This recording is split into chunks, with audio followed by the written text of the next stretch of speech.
রাত্রি বন্ধুরা, আমাদের তো রান্না আলাদা হয়েছে তোমরা জানোই। আর এইদিকে মার জন্য আলাদা রান্না করেছি। এই যে গরম গরম ভাত আমি কিন্তু খুব ভালো খাবো জানো। গরম ভাত রান্না করেছি। তবে আমার মেয়ের একটা জিনিস খুব ভালো লাগে কি জানো, সেটা একটু ভাত দেখে আলু তুই খানা। না না, আমি আলু খাবো না, আমি ডাল দিয়ে এসে দিয়ে খাবো।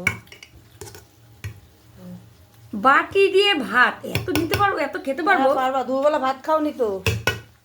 পারবা পারবা। রান্না করেছি, তোর বাবা বলেছিল খেয়ে আসতে, আমি ইচ্ছে করে খাইনি। কেন বলো তো, সাত সকালে এসে বা 2টার সময় এসে ডাক্তারখানায় এসে বসে রয়েছে।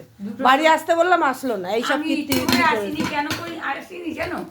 আবার আসবো, ওকে আবার বিরক্ত করব, আবার জামাইকে বিরক্ত করব।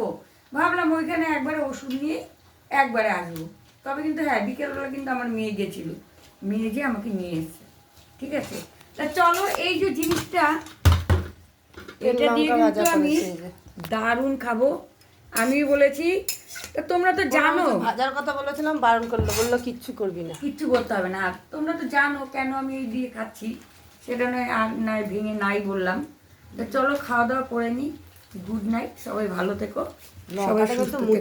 মুচমুচে আছে, একদম একদম মুচমুচে আছে।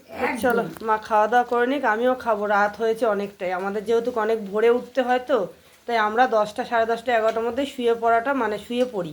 তো চলো খাওয়া দাওয়া করে এবার শোবো।